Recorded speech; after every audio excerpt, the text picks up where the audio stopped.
Cuarto grado Escuela de Pastoral. Lección 29. El laico en medio del mundo. Imagina ser la luz que transforma el mundo. Descubre cómo cada laico puede ser un agente de salvación en su entorno, llevando la esperanza y el amor de Cristo a cada rincón de la sociedad. ¿Estás listo para vivir tu misión apostólica y marcar la diferencia? Oh Señor, tú que guías cada paso y alumbras el camino de tus hijos, hoy me postro ante ti con humildad y gratitud.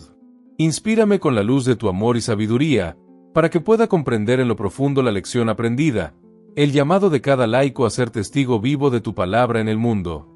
Te pido, Padre de infinita misericordia, que derrames en mi corazón el don de la reflexión y la fortaleza espiritual.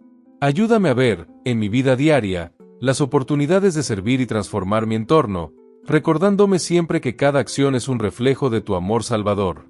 Guíame, oh Divino Maestro, para que, con el espíritu de humildad y valentía, pueda aplicar esta enseñanza en cada decisión y en cada encuentro.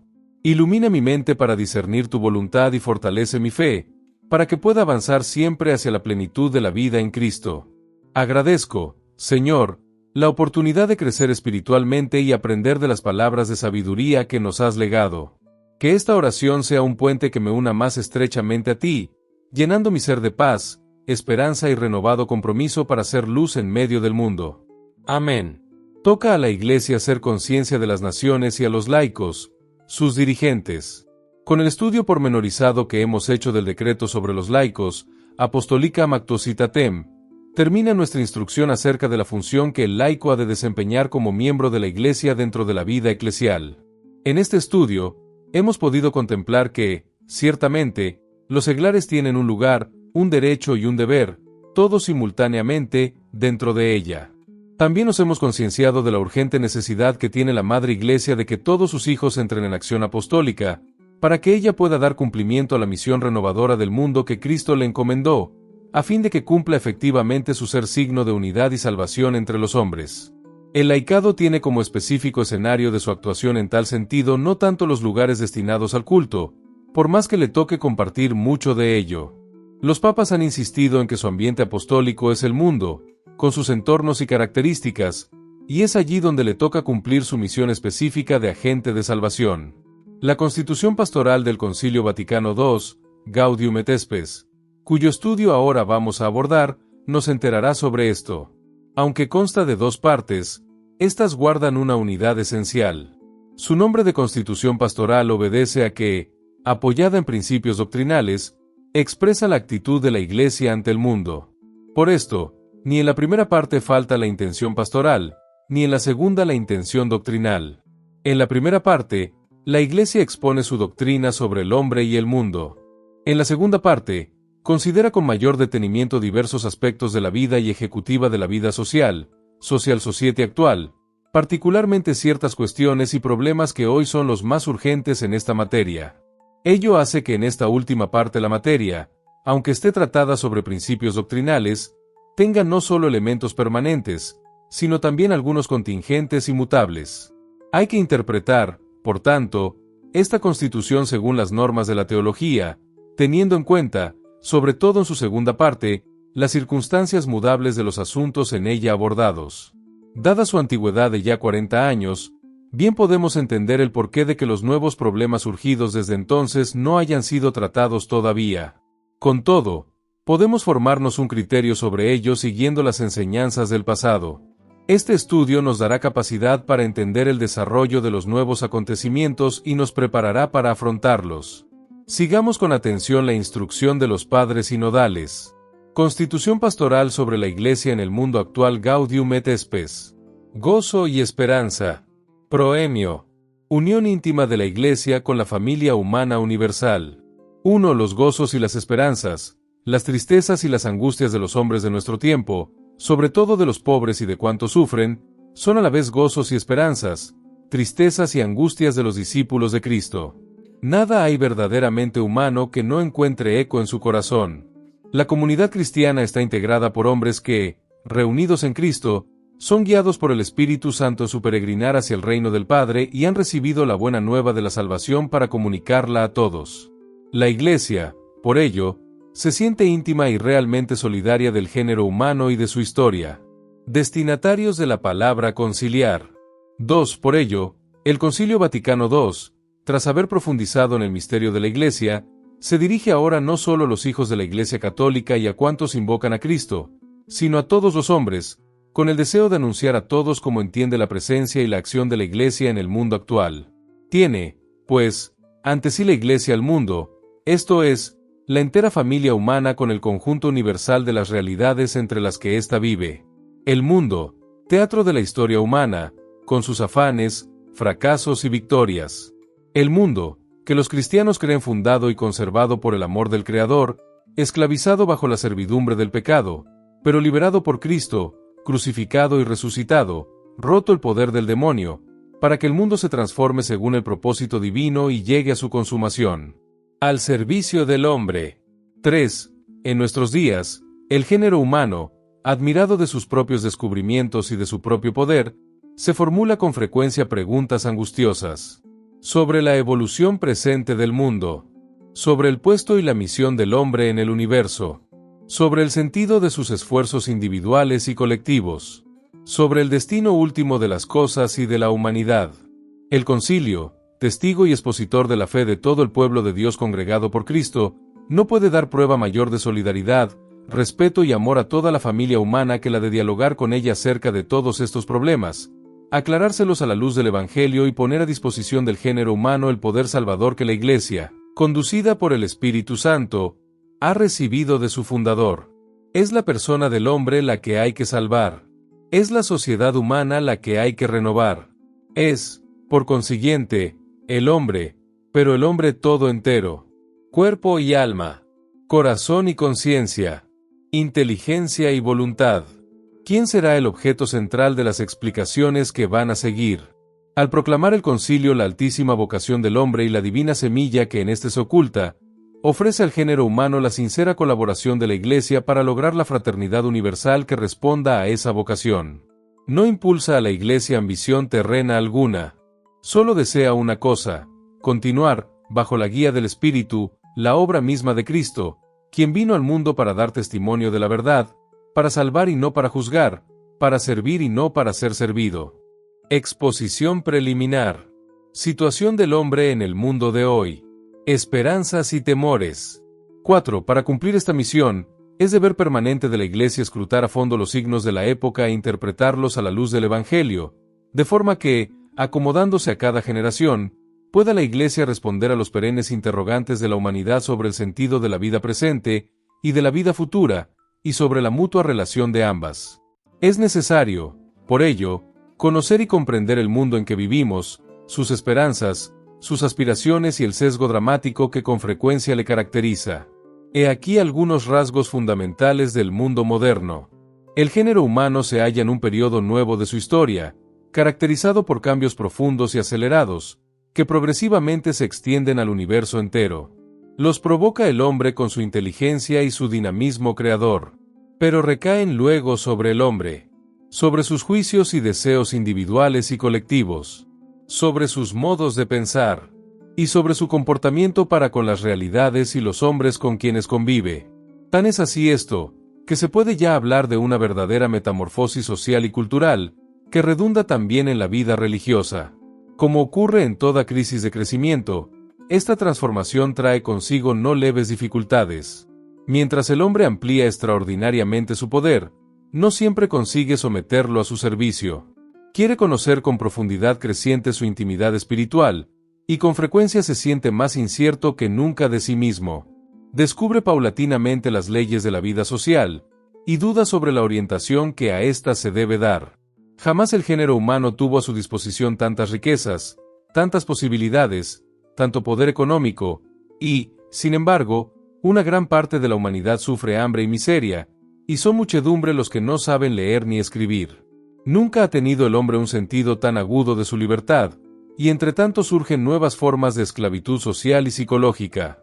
Mientras el mundo siente con tanta viveza su propia unidad y la mutua interdependencia en ineludible solidaridad, se ve, sin embargo, gravísimamente dividido por la presencia de fuerzas contrapuestas. Persisten, en efecto, todavía agudas tensiones políticas, sociales, económicas, raciales e ideológicas, y ni siquiera falta el peligro de una guerra que amenaza con destruirlo todo. Se aumenta la comunicación de las ideas. Sin embargo, aún las palabras definidoras de los conceptos más fundamentales revisten sentidos harto diversos en las distintas ideologías. Por último, se busca con insistencia un orden temporal más perfecto, sin que avance paralelamente el mejoramiento de los espíritus. Afectados por tan compleja situación, muchos de nuestros contemporáneos difícilmente llegan a conocer los valores permanentes y a compaginarlos con exactitud al mismo tiempo con los nuevos descubrimientos. La inquietud los atormenta, y se preguntan, entre angustias y esperanzas, sobre la actual evolución del mundo. El curso de la historia presente es un desafío al hombre que le obliga a responder. Cambios profundos. 5. La turbación actual de los espíritus y la transformación de las condiciones de vida están vinculadas a una revolución global más amplia, que da creciente importancia, en la formación del pensamiento, a las ciencias matemáticas y naturales y a las que tratan del propio hombre, y, en el orden práctico, a la técnica y a las ciencias de ella derivadas. El espíritu científico modifica profundamente el ambiente cultural y las maneras de pensar. La técnica, con sus avances, está transformando la faz de la Tierra e intenta ya la conquista de los espacios interplanetarios. También sobre el tiempo aumenta su imperio la inteligencia humana, ya en cuanto al pasado, por el conocimiento de la historia, ya en cuanto al futuro, por la técnica prospectiva y la planificación. Los progresos de las ciencias biológicas, psicológicas y sociales permiten al hombre no solo conocerse mejor, sino aún influir directamente sobre la vida de las sociedades por medio de métodos técnicos. Al mismo tiempo, la humanidad presta cada vez mayor atención a la previsión y ordenación de la expansión demográfica. La propia historia está sometida a un proceso tal de aceleración, que apenas es posible al hombre seguirla. El género humano corre una misma suerte y no se diversifica ya en varias historias dispersas. La humanidad pasa así de una concepción más bien estática, estancada, de la realidad a otra más dinámica, emprendedora y evolutiva, progresiva, de donde surge un nuevo conjunto de problemas que exigen nuevos análisis y nueva síntesis. Cambios en el orden social. 6. Por todo ello, son cada día más profundos los cambios que experimentan las comunidades locales tradicionales, como la familia patriarcal, el clan, la tribu, la aldea, otros diferentes grupos, y las mismas relaciones de la convivencia social. El tipo de sociedad industrial se extiende paulatinamente, llevando a algunos países a una economía de opulencia y transformando profundamente concepciones y condiciones milenarias de la vida social. La civilización urbana tiende a un predominio análogo por el aumento de las ciudades y de su población y por la tendencia a la urbanización, que se extiende a las zonas rurales. Nuevos y mejores medios de comunicación social contribuyen al conocimiento de los hechos y a difundir con rapidez y expansión máximas los modos de pensar y de sentir, provocando con ello muchas repercusiones simultáneas. Y no debe subestimarse el que tantos hombres, obligados a emigrar por varios motivos, cambien su manera de vida. De esta manera, las relaciones humanas se multiplican sin cesar y, al mismo tiempo, la propia socialización crea nuevas relaciones, sin que ello promueva siempre, sin embargo, el adecuado proceso de maduración de la persona y las relaciones auténticamente personales, personalización.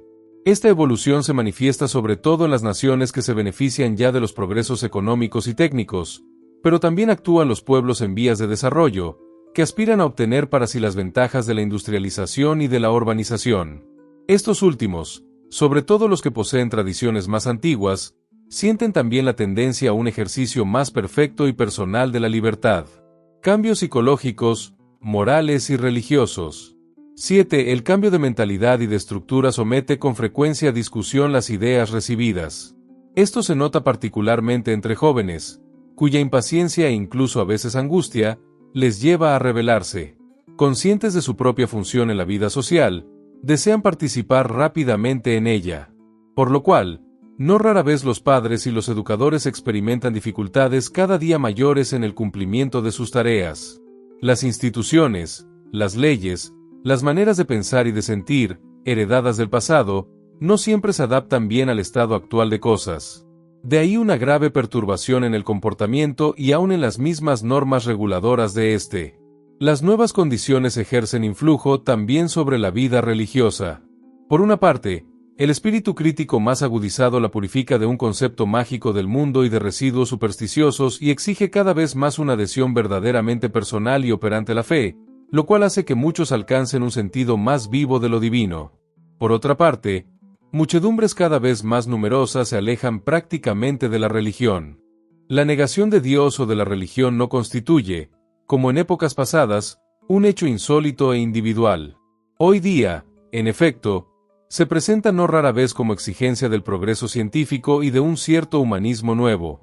En muchas regiones, esa negación se encuentra expresada no solo en niveles filosóficos, sino que inspira ampliamente la literatura, el arte, la interpretación de las ciencias humanas y de la historia y la misma legislación civil. Es lo que explica la perturbación de muchos. Los desequilibrios del mundo moderno. 8. Una tan rápida mutación, realizada con frecuencia bajo el signo del desorden, y la misma conciencia agudizada de las antinomias existentes hoy en el mundo, engendran o aumentan contradicciones y desequilibrios. Surgen muchas veces en el propio hombre el desequilibrio entre la inteligencia práctica moderna y una forma de conocimiento teórico que no llega a dominar y ordenar la suma de sus conocimientos en síntesis satisfactoria. Brota también el desequilibrio entre el afán por la eficacia práctica y las exigencias de la conciencia moral, y no pocas veces entre las condiciones de la vida colectiva y las exigencias de un pensamiento personal y de la misma contemplación. Surge, finalmente, el desequilibrio entre la especialización profesional y la visión general de las cosas. Aparecen discrepancias en la familia, debidas ya al peso de las condiciones demográficas, económicas y sociales, ya a los conflictos que surgen entre las generaciones que se van sucediendo, ya a las nuevas relaciones sociales entre los dos sexos. Nacen también grandes discrepancias raciales y sociales de todo género. Discrepancias entre los países ricos, los menos ricos y los pobres. Discrepancias, por último, entre las instituciones internacionales, nacidas de la aspiración de los pueblos a la paz, y las ambiciones puestas al servicio de la expansión de la propia ideología, o los egoísmos colectivos existentes en las naciones y en otras entidades sociales. Todo ello alimenta la mutua desconfianza y la hostilidad, los conflictos y las desgracias, de los que el hombre es, a la vez, causa y víctima. Aspiraciones más universales de la humanidad. 9. Entretanto, se afianza la convicción de que el género humano puede y debe no solo perfeccionar su dominio sobre las cosas creadas, sino que le corresponde además establecer un orden político, económico y social que esté más al servicio del hombre y permita a cada uno y a cada grupo afirmar y cultivar su propia dignidad. De aquí las instantes reivindicaciones económicas de muchísimos, que tienen viva conciencia de que la carencia de bienes que sufren se debe a la injusticia o a una no equitativa distribución. Las naciones en vía de desarrollo, como son las independizadas recientemente, desean participar en los bienes de la civilización moderna, no solo en el plano político, sino también en el orden económico, y desempeñar libremente su función en el mundo. Sin embargo, está aumentando diario la distancia que las separa de las naciones más ricas y la dependencia incluso económica que respecto de estas padecen. Los pueblos hambrientos interpelan a los pueblos opulentos. La mujer, allí donde todavía no lo ha logrado, reclama la igualdad de derecho y de hecho con el hombre. Los trabajadores y los agricultores no solo quieren ganarse lo necesario para la vida, sino que quieren también desarrollar por medio del trabajo sus dotes personales y participar activamente en la ordenación de la vida económica, social, política y cultural. Por primera vez en la historia, todos los pueblos están convencidos de que los beneficios de la cultura pueden y deben extenderse realmente a todas las naciones. Pero bajo todas estas reivindicaciones se oculta una aspiración más profunda y más universal.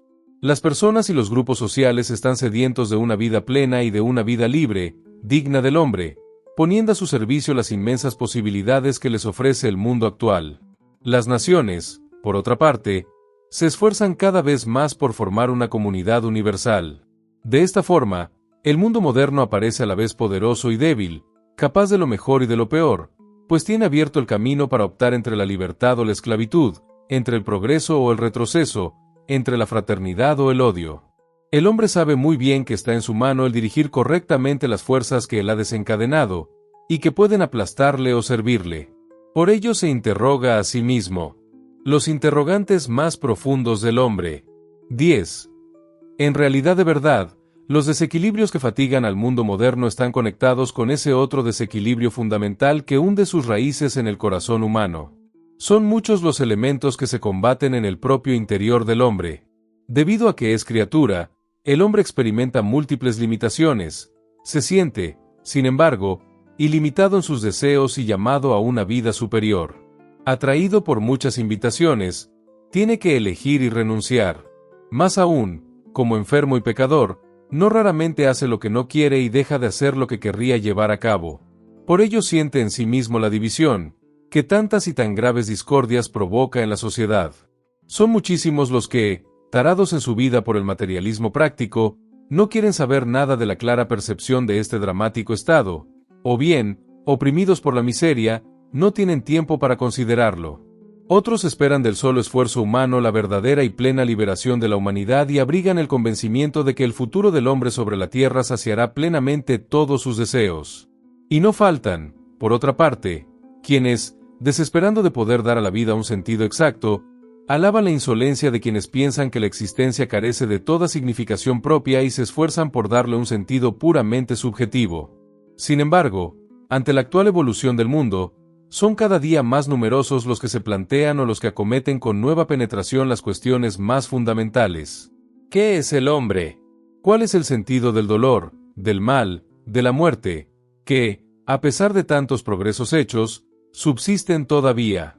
¿Qué valor tienen las victorias logradas a tan caro precio? ¿Qué puede dar el hombre a la sociedad? ¿Qué puede esperar de ella? ¿Qué hay después de esta vida temporal?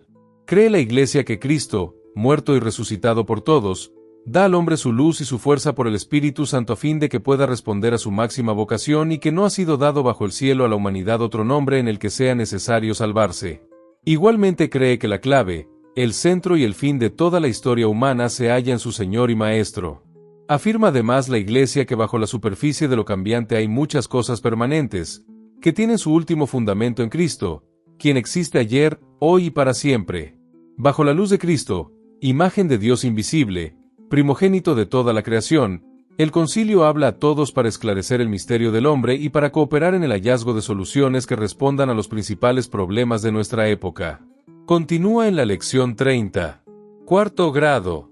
Escuela de Pastoral. Lección 29. Fin.